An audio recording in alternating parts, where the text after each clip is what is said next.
What's going on, everybody? Welcome to Double Coverage, the premier NFL podcast of the Gin Sports Network. I'm John Jay II, your host, alongside Robert Rachow, GSN's NFL insider.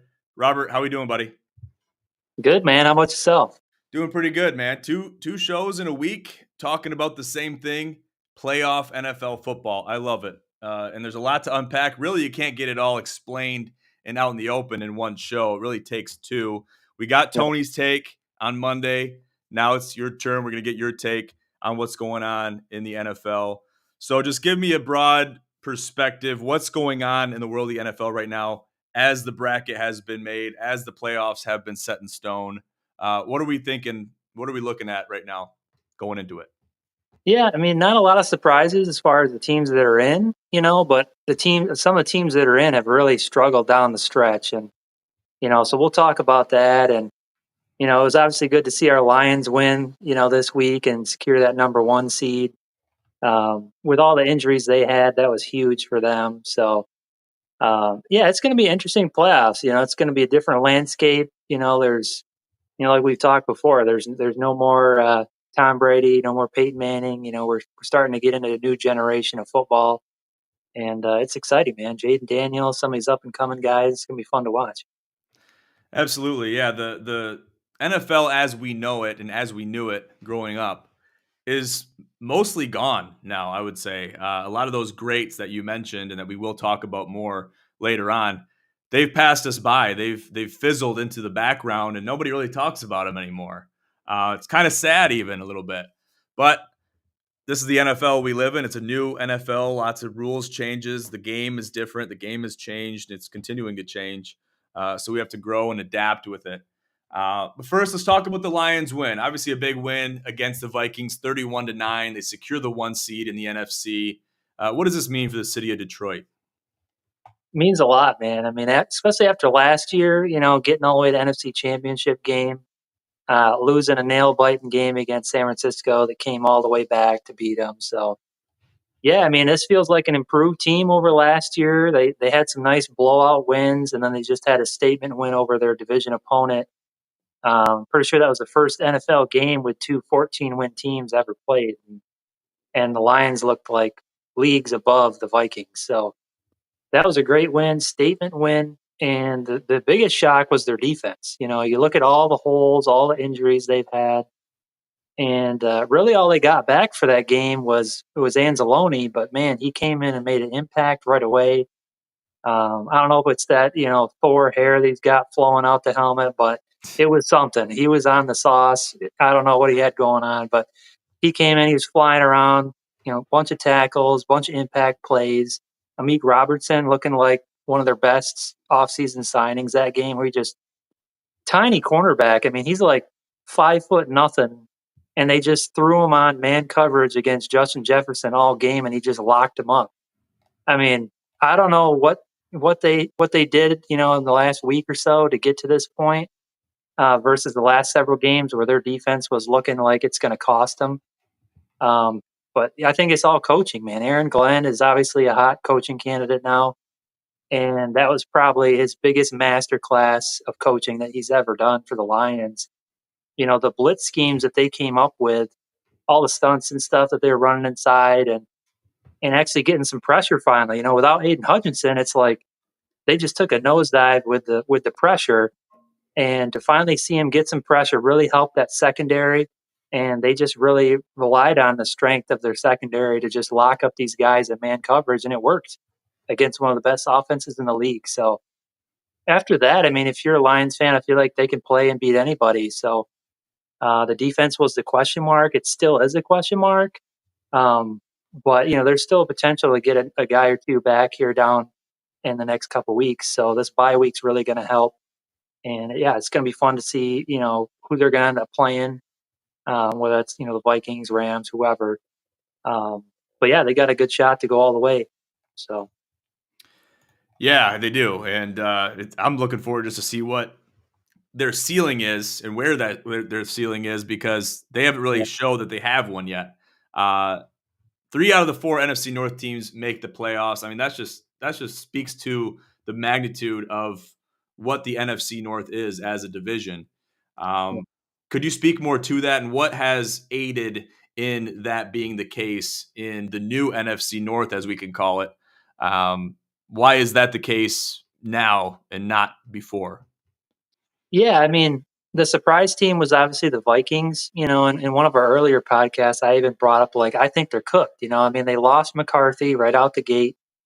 They lost one of their cornerbacks actually died. Before the season had even started, and then they lost another one to an injury. So it was looking pretty bad for the Vikings to start off the season, and so you got to attribute that to coaching. Their scheme now with running Jefferson and Addison out there as both equal parts of the offense. Obviously Jefferson's the better player, but Addison's kind of coming into his own a little bit. They got Aaron Jones now, which he's been kind of banged up, but he's been a good part of their offense as well. So you got to attribute, them and the Lions. I'd say is more coaching, and it's like for Green Bay, they got Love, and it's like their team can go as far as Jordan Love will take them. I feel like so he's shown the potential, but he's had some games where he hasn't played up to it. So this is an important playoff, season for them.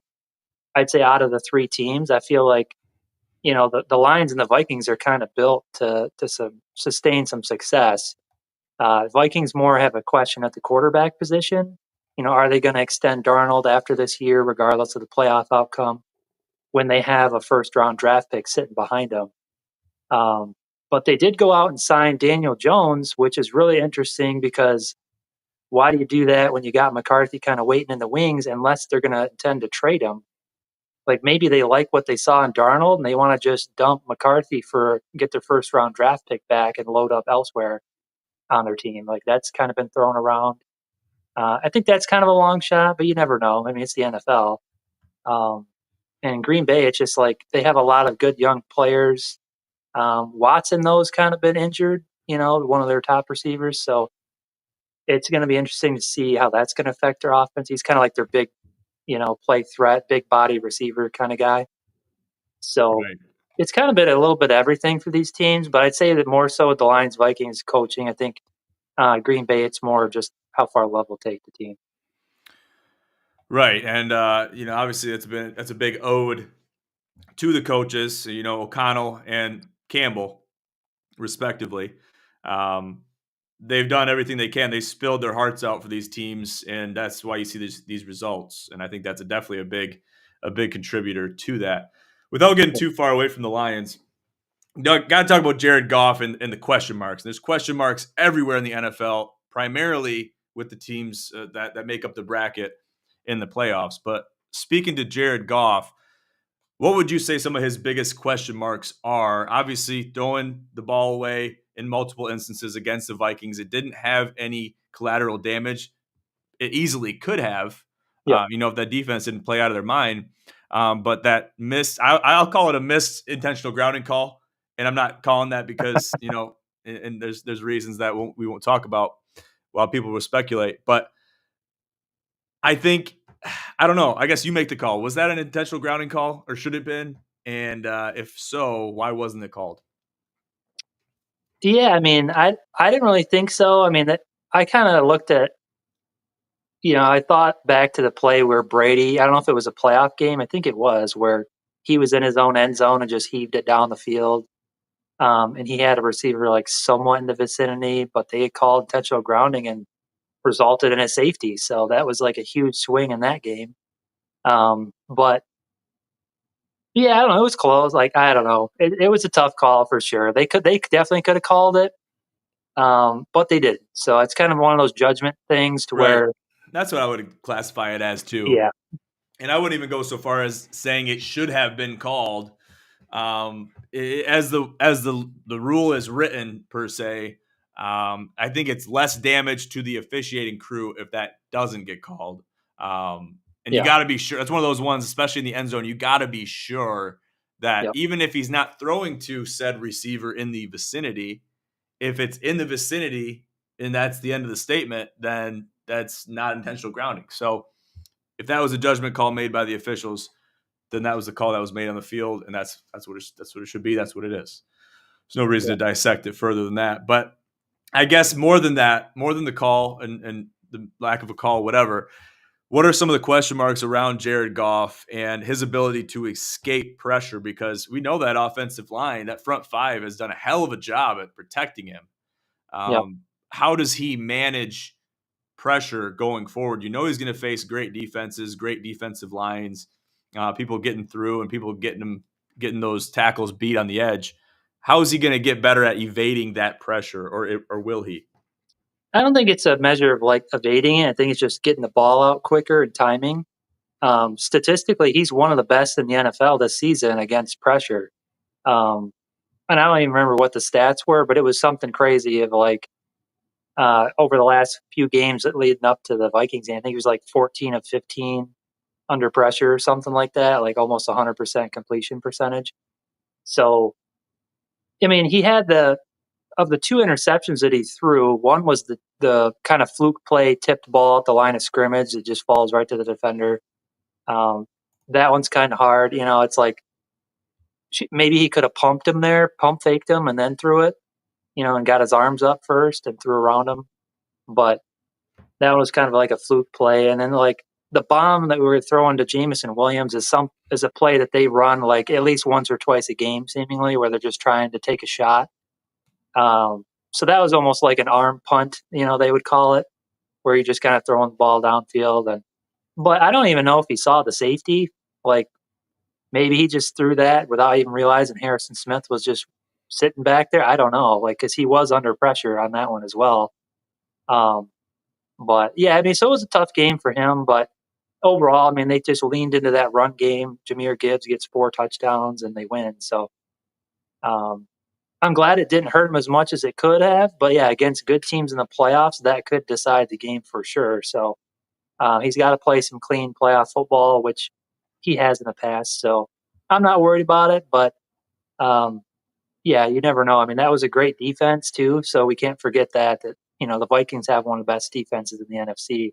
So going up against them, division opponents, obviously they play us multiple times a year, so they're going to be prepared to dial up pressure on Goff. Like they know that Goff's immobile, right? So if they can get in his face, you know, they have a chance. But statistically, he's just leading the league in QBR against pressure. So I'm not worried about it at all, really. I guess you hit it on the head right there. He is immobile, and the defense knows that. I guess, is that a problem? Why can't these guys get it into some kind of speed and agility training? I mean, are these trainers? Are these guys doing anything in practices and weeks leading up to? We got a bye week coming up for the Detroit Lions. Got to have a strength and conditioning coach, or speed and agility. There's got to be a guy for that. Just to say, hey, dude, you're going to get murdered back there. We shouldn't have to tell you that. But you got to get the hell out of the pocket and get out of there somehow. Somehow do it. I don't know. Someone's got to get mad at it, shake him. I don't know. It just the fact that he is unable to do that, it really blows my mind. I think he can do it. I think his style of quarterbacking does not align with the agile, quick, get the hell out of the pocket style of quarterbacking. I don't know. Maybe I could be Yeah, wrong, he's a but pocket passer, man. You know, you got guys like Eli Manning, Brady. You know, those kind of guys were never known to take off and you know get some true. yards on the ground. So And they it did comes very down. well. Yeah, and it comes down to that offensive line. So they had a pretty bad game, you know, adjusting to the pressure, and maybe that is Goff not adjusting to the looks. So like maybe they disguise some looks pretty well.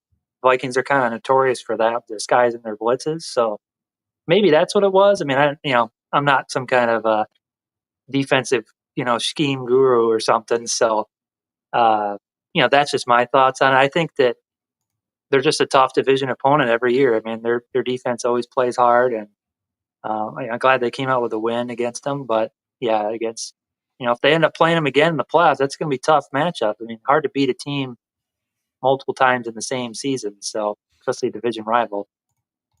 That's right. Definitely something, if nothing more, for Lions fans to keep an eye on, and Yeah, hopefully it isn't the bane of their existence anytime in the future. Hopefully, it's something else, unrelated, that they can't pinpoint on that. So they're going to do well.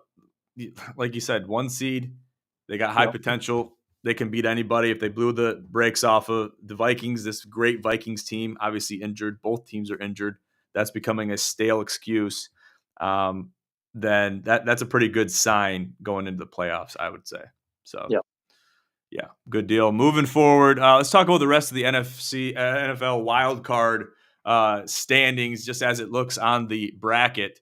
Any of these matchups standing out to you that you're looking at? We talked about earlier the lackluster teams that are in here almost by consolation, and squeaking by the skin of their teeth.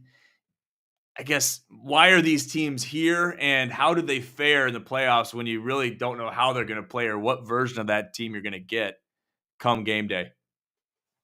Yeah, I mean, a lot of these teams are, the typical juggernaut teams that are always making a run in the playoffs. They got the Chiefs, the Bills, the Eagles, obviously, but even the Ravens making it into the playoffs is not, most of these teams aren't like a big surprise that they made it. But to your point, some of these teams really lost a lot of games down the stretch. Like the Steelers at one point looked like they were going to win their division, and next thing you know, they lost like several games in a row, and you're like, what happened? And it looked like to me it just came down to Russell Wilson just falling off a cliff. I mean, he just looked so bad compared to how he started the season. Like he was kind of looking like he had this huge resurgence coming, and they were going to make a deep playoff run, and now it's like they're barely squeaking in. And yeah, I don't know. I don't really know what happened to them other than just quarterback play, which kind of relates to a lot of these teams. Like we talked about earlier, it's a different landscape now. You don't have all these Hall of Fame quarterbacks, in the playoffs. I mean, you could say like obviously Pat Mahomes, Allen, some of these guys are looking like they're going to be in the Hall, one of these days. But you can go and pinpoint teams like, Washington, Jaden Daniels. He's a rookie. How is he going to play in the playoffs? Vikings, they got Sam Darnold. He's been playing pretty good.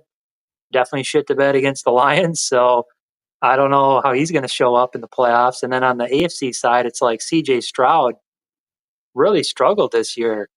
And, they're going up against a Chargers team that's had some injuries. They got a couple wide receivers that are questionable, Quentin Johnston and Palmer. So that game can kind of go either way. I kind of favor the Chargers in that one. But as a whole landscape, I wouldn't say there's a lot of surprises. But yeah, definitely some teams that are going to have a hard time getting to the next stage of the playoffs, in my opinion.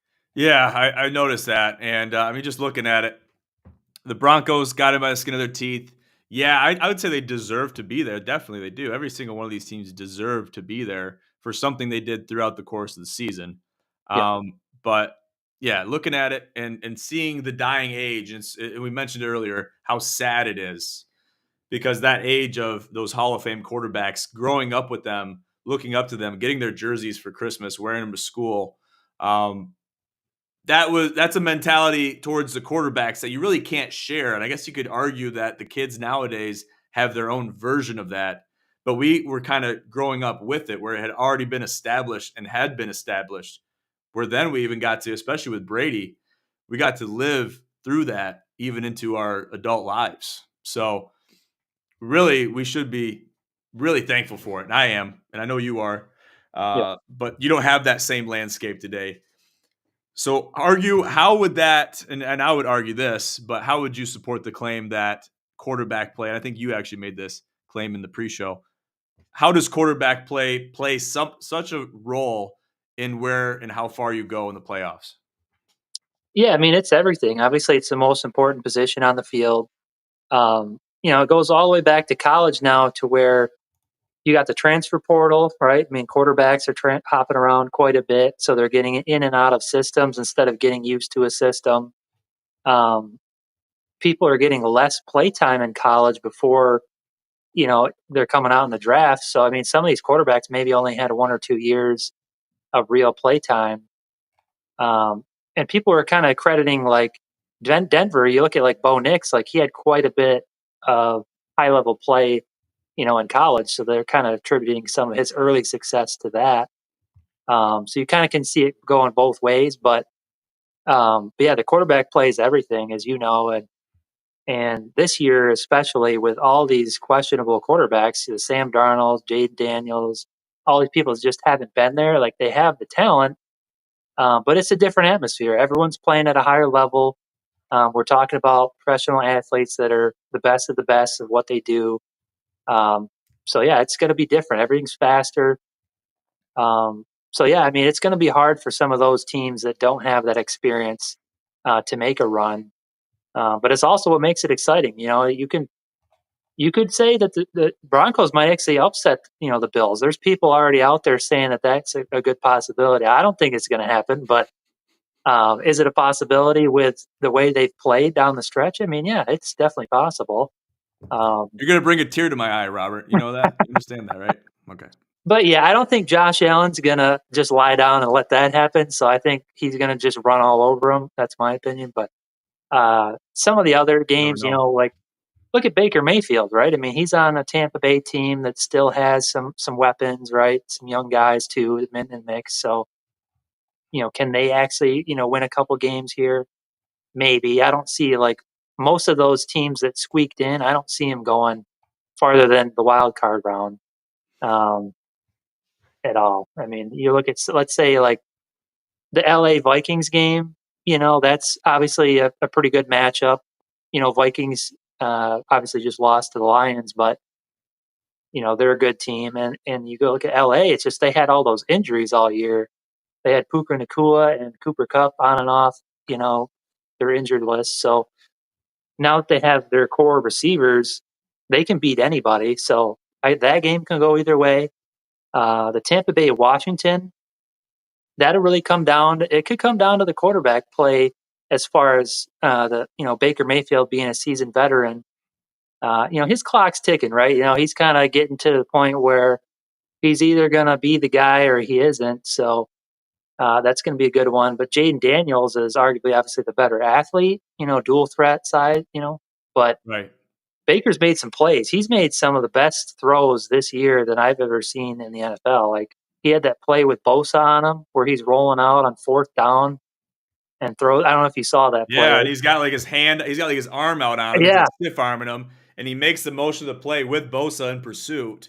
And yeah, he's actually grabbing him. Bosa's got him, yeah. He's got him. but he's You know, going. They're like dancing, but he's like backpedaling. It's like he's on ice skates going towards the sideline and just makes the pass and converts the fourth down. That was yeah. I just but saw that today actually. at the same time, it's like, how'd that team not have more wins? Like you think their record would have been a lot better than what it was, especially in their terrible division. Like that's easily like one of the worst divisions in football. So Right.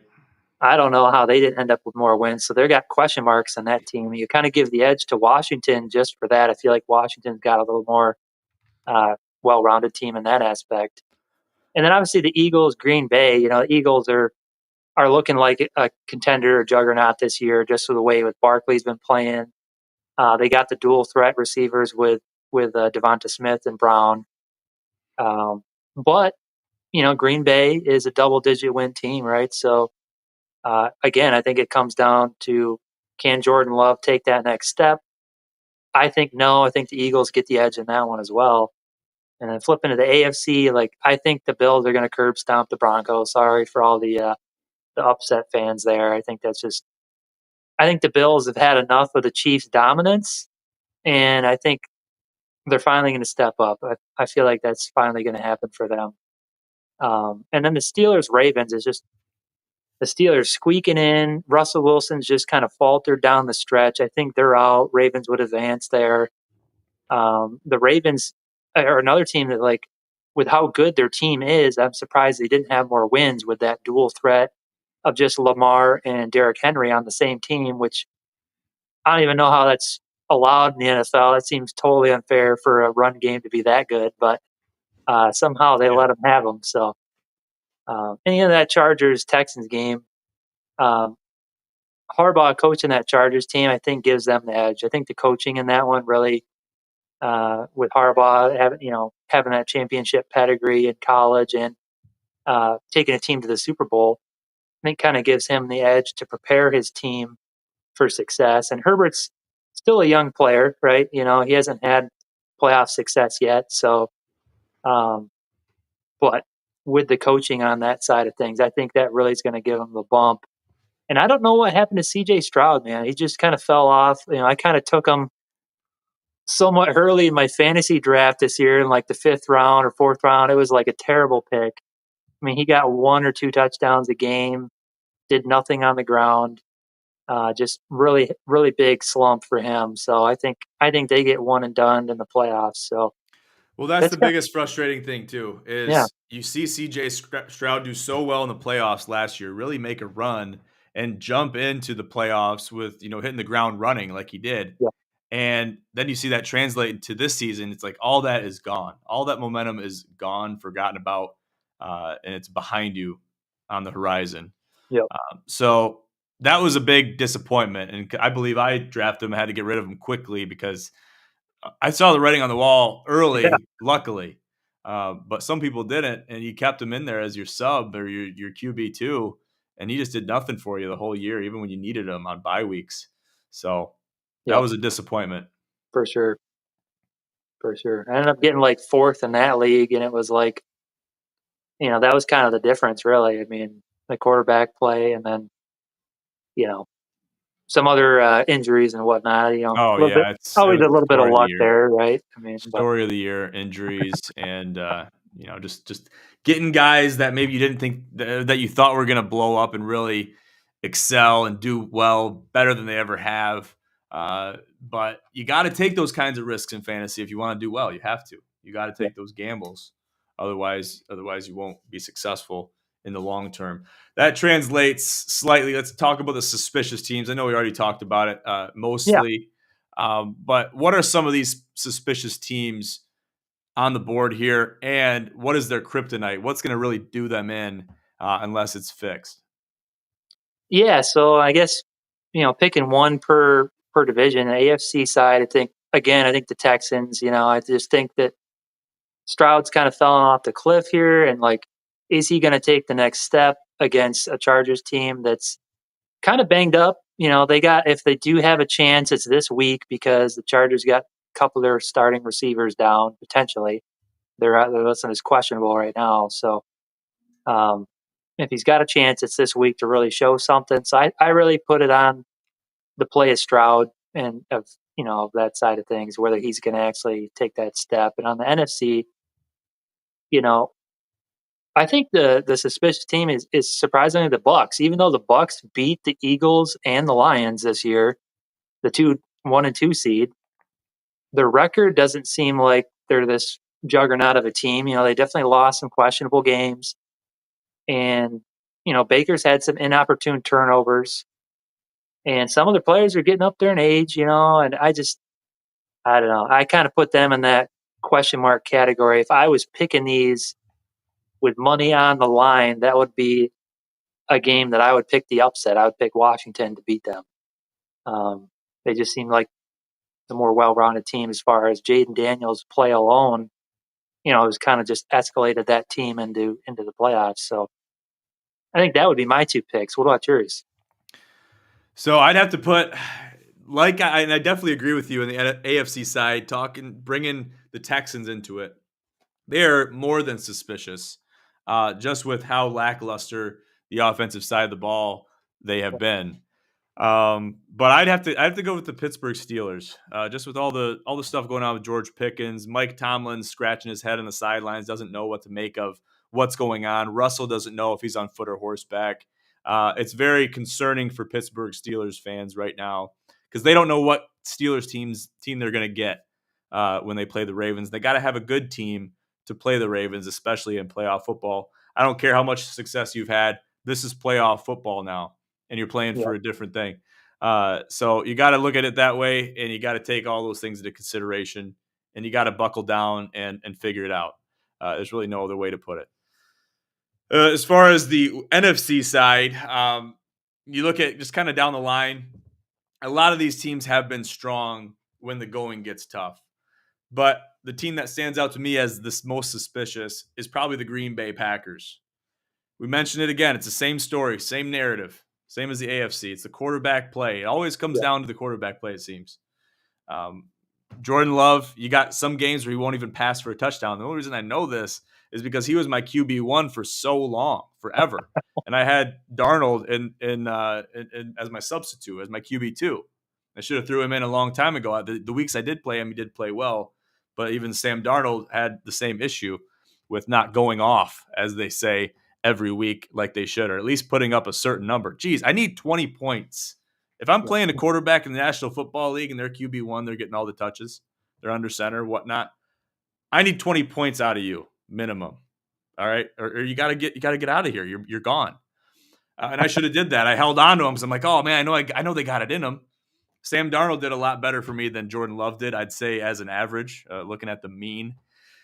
But I see a lot of question marks in Green Bay, Yeah. and primarily for their offense. And Matt LaFleur, he has that look on his face where it's like, oh man, I don't really know what we're doing here. So that's concerning for them. Yeah. And I don't know where they go from here, but they got to figure it out. Very similar to the Pittsburgh Steelers, losing questionable games, not finishing games where you should, and just got to figure it out. Buckle in, because this is the time you have to have it figured out. So if you don't have Yeah. it figured out by now you're really scrambling. You don't have that bye week that the 1 seeds have. So you got to figure it out, and you got to do it fast. Yeah. I mean, it's hard to argue with any of those teams. I mean, on one hand, it's like, all right, does this put a damper on the playoffs when we got all these like questionable teams versus these juggernaut teams now in the playoffs, or does it make it more interesting because you got all these teams that could go either way? There's multiple games here that we just went through that really could go either way. So, um, A lot of them. A yeah, lot of them. yeah. And So, even the ones that aren't in that list, those could go either way too, yeah, by the snap of a finger, and we've seen that. 100%. I think the clearest inclination that we have of that is the Lions against the Vikings, because up until that point, even in division play, I mean, you're looking at the first and second time, or the first time the Lions played the Vikings, you got a lot different game than you had last time they played just a couple days ago. So Yeah, taking all that into consideration, anything can happen. And that's not just saying that for the cliche. That's the truth. And we're going to see that come Saturday. So I'm looking forward to it. yeah, it's gonna be fun, man. Especially with the Lions getting the bye week. We get to kind of recoup some injuries, hopefully, and hopefully make that final push down the stretch. So, How do the Lions use this bye week to their advantage, and not get soft, and not, sit down on the couch, have a couple beers, get some popcorn, and get all tightened up? How do they prevent that from happening? How do they stay loose and stay active?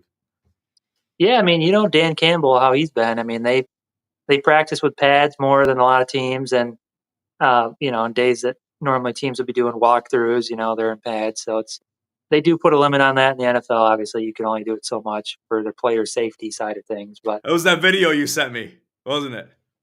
I think so. Yeah, Yeah, he's like, yeah, guys, I know you're looking at me like I don't want to be going live. He's yep, like, I just yeah, need you the guys to classic. trust me. I just need you guys to trust me, man. And I'm Yeah, like, he's oh like, man, I want to go fight for this guy. So yeah, it he's like was, almost in tears for his team. yeah, he's It's like, crying, and he doesn't want his guys to get hurt. He says it. He doesn't want his yeah, guys to get hurt, but he knows that's the only way. He says, if there's another way for us to do this and get this kind of, experience in a practice setting that can simulate the game as close as possible, then he would do it. But since yeah, there's not, we have to go full pads. We have to go live, etc. And him showing that heart, I mean, he really believes that. He really wants his players to believe that, because yeah, it's true. yeah. And So I it mean, shows. It shows. yeah. So I don't think they're going to take a couple weeks off and just sit on the couch and slam some beers. But at the same time, they do have a lot of injuries that they're trying to get back, and some guys that may come back from IR, maybe won't. I know they opened a couple windows for some guys that, um, you know, obviously Anzalone came back this week, but you saw that, he still got that brace or that cast on his forearm. So, um, yeah, I mean, just gives them some more time to actually recoup and get some of their starters hopefully back.